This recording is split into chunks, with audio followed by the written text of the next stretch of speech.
What's up, everybody? Welcome back to Kick TV. We are absolutely buzzing after that insane match between Barcelona and Benfica. I mean, seriously, 5-4. Talk about a goal fest. My heart rate hasn't come down from that thriller, and we're here to break it all down for you.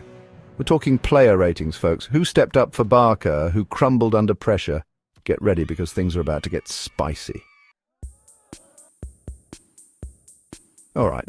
Let's kick things off with the man between the sticks, Marc-Andre ter Stegen. Now, this was a tale of two halves for the German shot-stopper. He made some absolutely clutch saves to keep Barca in the game, especially early on when Benfica were peppering his goal. I mean, that save on Darwin Núñez in the first half, straight out of FIFA. But look, he can't escape some blame for a couple of those goals. That fourth goal, man, just painful. A goalkeeper of his caliber expects to do better there. Overall, a mixed bag from ter Stegen. But hey, even the best have their off days. Next up, we've got Sergi Roberto. Now, Roberto's a utility player, we know that. He's filled in all over the pitch for Barcelona, and tonight he was back in the right-back spot. Defensively, he had his hands full with Rafa Silva, who was absolutely electric for Benfica.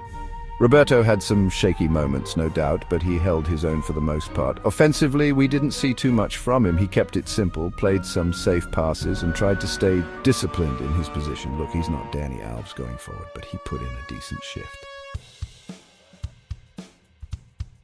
Let's talk about the veteran, Gerard Piqué. Experience matters in these big Champions League nights, and you could see Piqué trying to organise the back line, barking out orders and keeping everyone focused. He had a few crucial blocks and interceptions, showing his defensive instincts are still sharp. However, Piqué's lack of pace was exposed a few times, especially by the speed of Darwin Núñez. The Uruguayan striker gave him a real run for his money, and Piqué was lucky not to concede a penalty in the second half.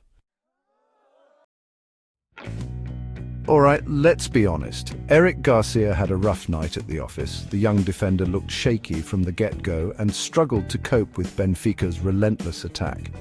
He was caught out of position several times, misjudged a few tackles, and looked generally uncomfortable under pressure. Look, everyone makes mistakes, especially young players, but this was not the performance Garcia would have wanted.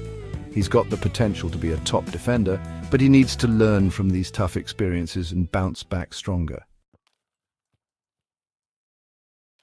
Now, let's talk about the ever-reliable Jordi Alba. Is this guy ever out of energy? He was bombing up and down that left flank all night long, providing an outlet going forward and tracking back diligently on defense. His link-up play with Memphis Depay was a joy to watch, and he caused Benfica all sorts of problems with his overlapping runs. Defensively, he had his hands full with Everton, but he put in a solid shift. Alba might be getting up there in age, but his engine just doesn't quit. Up next, we've got the midfield maestro, Sergio Busquets. Now, Busquets is usually the calm amidst the storm, the puppet master dictating play from the centre of the park. But tonight, he just couldn't seem to find his rhythm. Benfica's high press disrupted Barcelona's build-up play, and Busquets struggled to get a grip on the game. He still managed to play a few trademark passes, switching the play and keeping possession ticking over, but it wasn't the vintage Busquets performance we've come to expect. Let's talk about Frenkie de Jong. This guy is a joy to watch when he's on his game. He's got incredible close control, the vision to pick out a pass, and the engine to cover every blade of grass. He had a few moments of brilliance, driving forward with the ball and creating chances for his teammates. However, he was guilty of giving the ball away cheaply on a couple of occasions, which led to dangerous Benfica attacks. Now, let's talk about Pedri. This kid is something special, isn't he? He's only 18 years old, but he plays with such maturity and composure. He might not have grabbed the headlines with goals or assists, but he was quietly influential throughout the game. His movement off the ball was fantastic, always finding pockets of space and making himself available for a pass. He kept the ball moving, linked up well with his teammates, and worked tirelessly on defense.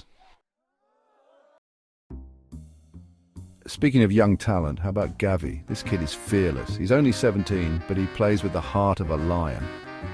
He was everywhere on the pitch, harrying Benfica's players, winning the ball back, and driving forward with purpose. He's got this infectious energy that rubs off on his teammates, and he's not afraid to get stuck in. He picked up a yellow card for his troubles, but that just shows how much he puts on the line for the team.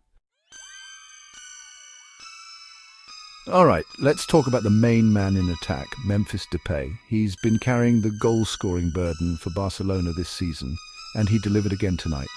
His goal was a thing of beauty, a curling effort into the top corner that left the goalkeeper with no chance. He was a constant threat throughout the game, using his pace and trickery to get in behind Benfica's defence. He could have had a couple more goals, but it was still a strong performance from the Dutchman. Finally, let's talk about Luc de Jong. Now, Luc de Jong is a target man, a classic number 9 who thrives on crosses and set pieces. But tonight he just couldn't get into the game. He had very few touches of the ball, struggled to hold the ball up effectively, and missed a glorious chance to score in the second half. It's tough being a striker when the service isn't great, but de Jong will be hoping for more opportunities in the future to prove his worth. Wow, what a game. Barcelona and Benfica really brought the drama, didn't they? It was an emotional roller coaster from start to finish, and we're still trying to catch our breath. So there you have it, our player ratings for this absolute thriller. Do you agree with our assessments? Did we get it right, or are we way off the mark? Let us know in the comments below. And while you're at it, hit that like button and subscribe to Kick TV for more epic football content. Until next time, peace out.